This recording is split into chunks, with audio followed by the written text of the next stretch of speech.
It's a Saturday after practice, Warriors practice facility. Nobody's here because it's a Saturday, and I'm trying to make sure the stream holds before I get in front of the camera for you. Banners, champagne. Al Adels was at the practice facility today.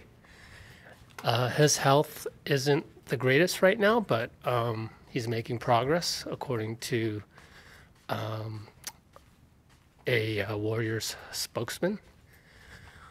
So it looks like my stream is holding, and what I will do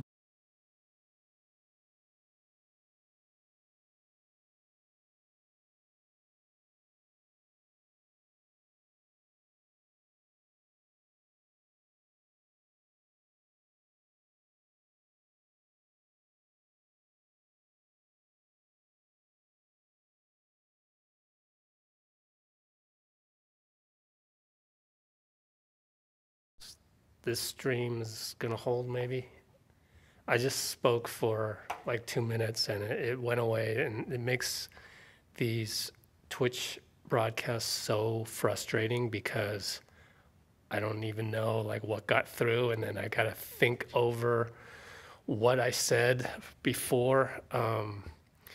So anyways, I don't know if it'll come out on the live stream or not, but I passed up Al Adels and Steve Kerr's picture over there. Al Adels was here at the facility today. His health is not the best these days, but it's improving, and that's according to a Warriors spokesman. So, so that's great that he was here. He took a couple pictures with people, including Scott Osler of the Chronicle and Monty Poole of CSN Bay Area, or NBC Sports Bay Area now it's called. And both of those reporters have known Al Adels for a long time. All right, so I'm giving you sort of a different view today. And if I do it this way, then I can catch anybody coming in. Nobody should be coming in today. It's a Saturday. Nobody's working. I just used the restroom and then decided that I might as well do this hit for you from the facility after practice. I could have done one from the gym, but quite frankly, a lot of times when I'm doing the footage, I don't get to hear everything that guys say. So aside from a couple funny things I may have caught, I don't get the general theme of the whole thing. And even right now, I had some technical difficulties, as I do every day with my older MacBook and whatnot. I don't really know what, the main themes were today in terms of, like, I didn't listen to all of Steve Kerr. But, he did a few things. I'll tell you what I do know. He praised Quinn Cook, and then Quinn went on the mic and talked about his role. I have another anecdote of Quinn that I'll save for the end of this. He talked about his friendship with KD, how he doesn't really know anything what KD's going to do, but we'll get into that in a little bit.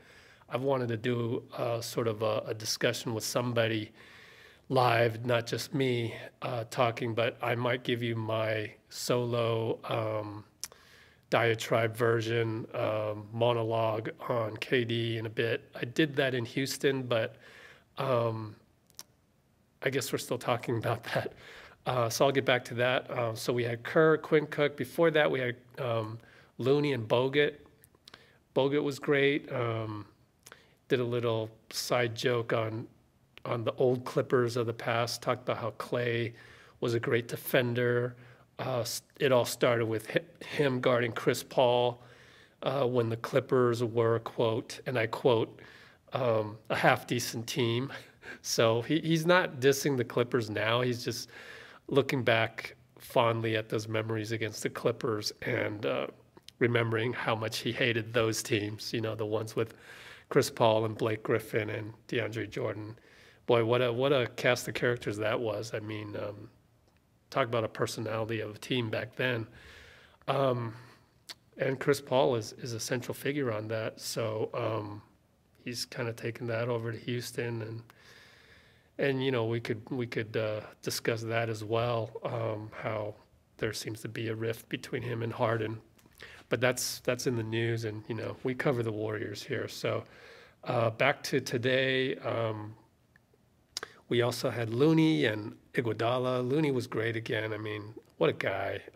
He just says the right things, even threw in a strength in numbers, which on Twitter, I still have yet to do this. I'm going to, after I post that, I'm going to post Kerr saying that he really wants Looney back. And in fact, I mean, this is Steve doubling down, tripling down. What's the next level for doubling down? It's like splitting your tens or your aces or something. But Kerr did that again today, saying that they hope they pay Looney what he deserves, and he's a cornerstone of the franchise. And I'll have that clip up on both YouTube and Twitter. But that's like the third time he said it in front of reporters, and that's great. So you can expect the Warriors to do everything they can to keep Looney. And I see a potential issue. I would want to ask Bob Myers in passing, do you worry about Steve saying those kinds of things? Because then another team could come in and just look at those interviews and drive up the price on Looney just to make it hurt for the Warriors. But of course, he's a free agent with bird rights, so the Warriors can pay him more than anybody else, and they will. And all those seat licenses that Chase are going to pay for, and all the concerts that they're booking, $2 billion in committed revenue, according to COO Rick Welts. I mean, that's a lot of, monopoly money there that they can, throw buckets of water on the salary tax or the luxury tax fire that's brewing. So fans shouldn't worry about us keeping guys. Now, KD's a different matter, and he'll be the first domino. But as far as free agents like Looney and Clay, I mean, shouldn't be a problem. I mean, money is no object, thanks to Chase Center.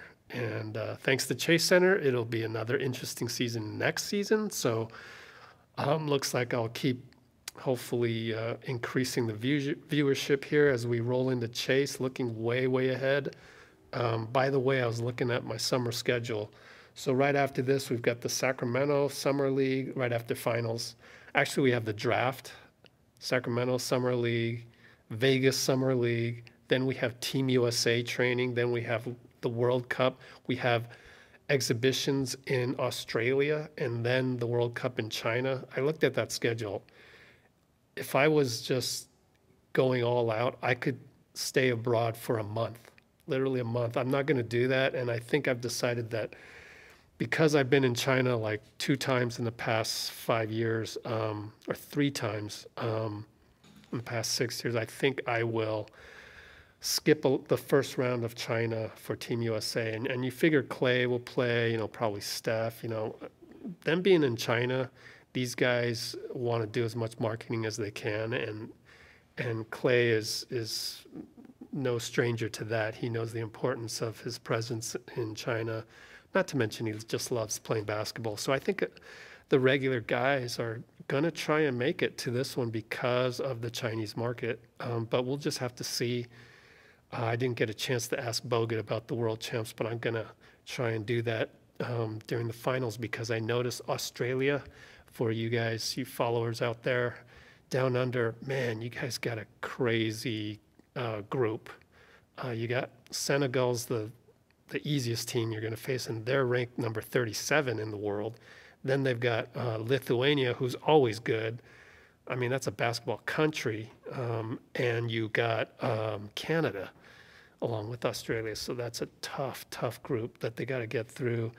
And I'm going to save that question for the finals, day one, next Wednesday, when we get a chance to go on to the court, and they'll have their little scrums. And I bet you Bogut will have his little international scrum there.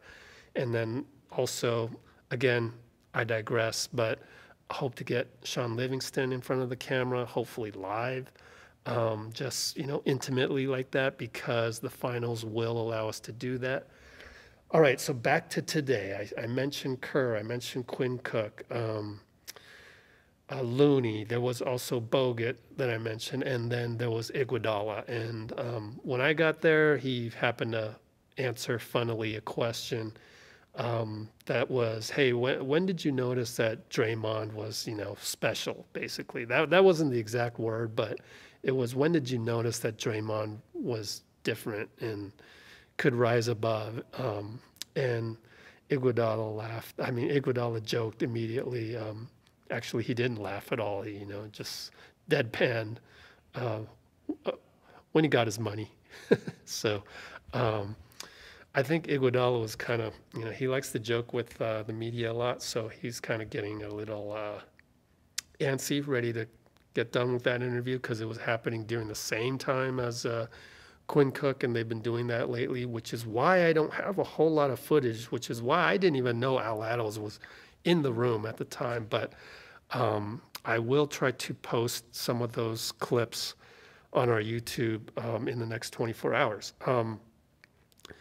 So there was Steph shooting around, same old kind of Clay shooting around, but not much. And then, I'll have Clay just chilling with Chris DeMarco on our behind the scenes portrait mode one that I always post, but there really wasn't much. Plus, my iPhone screen was bugging out, so anything I pressed was just messing up. So I couldn't record anything more than like a couple seconds for a little bit. So I had to figure that one out. And my point is that there was just not a lot of footage when all of these interviews are going on, and then all of the interviews are overlapping. So I did what I could, and you got what you got on YouTube. So that's my report from today. Iguodala funnies. There was one more thing he did, which was funny. Was he just wanted to leave the interview early. You'll just have to. It's hard to explain, but you'll just have to see that. I'll post that on YouTube, the little clip of it.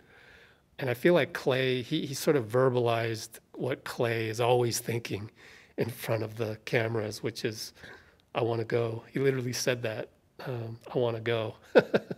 But the reporters kept asking questions because that's what they do. And then finally, PR had to come in and go, "Last question." And then finally Andre could leave.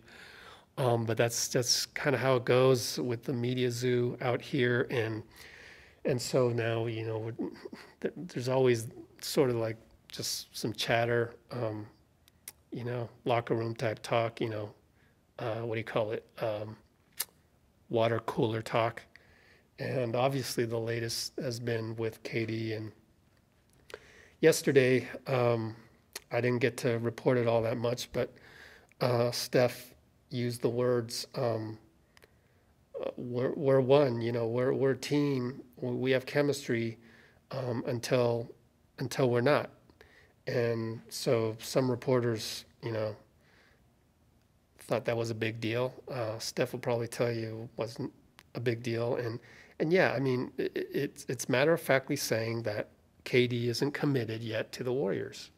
Not like Draymond has come out and Clay has come out to say that. But I would like to submit that when you're a LeBron or a KD and you hold the chips, you're one of the one or two guys in the league that can hold the chips. I've talked about this before. Maybe Steph, maybe Harden. We will never know because they've already committed to their teams. But LeBron and KD have earned the right to go wherever they want because they are the best player in the league at any particular time. So as a businessman, why would you, KD, why would you ever say something that commits you to one another? That's just not good business. And, KD has surrounded himself by Rock Nation people, Jay-Z's people. Rich Kleiman is Jay-Z's guy. And these guys are no slouches. They are businessmen. And so we're just making too much of a deal out of KD not saying that he wants to come back here because Clay and Draymond have hinted at it. And maybe even Draymond has read that business problem incorrectly back with the Clippers incident. I mean, it behooves KD not to say anything as far as where he's going to go right now. And as a basketball person, he's decided to push that back. I mean, he doesn't need to decide until the finals are over, which Game 7 is June 14th. So June 15th, he has 2 weeks until June 30th when he needs to decide where to go. So why would you spend any energy right now trying to figure that out? So I'm just getting tired of everyone going, oh, I think he's going to go here or there. He doesn't even know where he's going. Like, he doesn't need to. As a business person, corporate America acumen, you would not make a decision right now. A lot of things could happen. You never know. You could get injured, the Warriors could lose in the finals, whatever. Zion could be traded, whatever, right? So wait until the variables are settled on the table.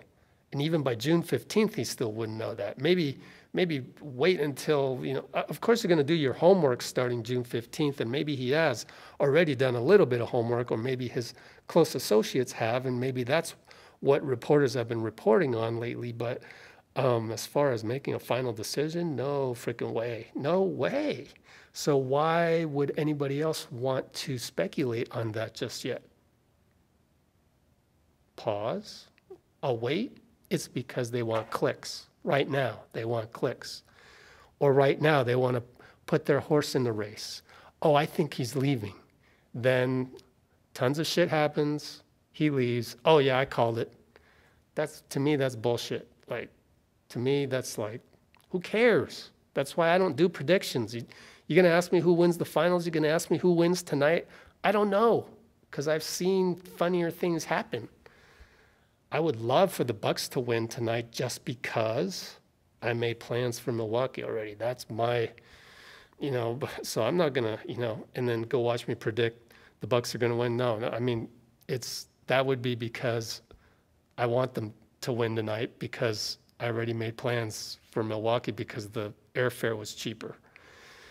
So again, going back to the original issue here, the funny thing is I saw on Twitter, speaking of the word issue, a guy tweets back and goes, I mean, what's the issue? Is it money? Is that why KD might not come back? All right. The issue is there are no issues right now because it's not time yet. That's the issue. There are no issues. So you guys do me a favor. Anybody who's starting to predict KD, just block it out until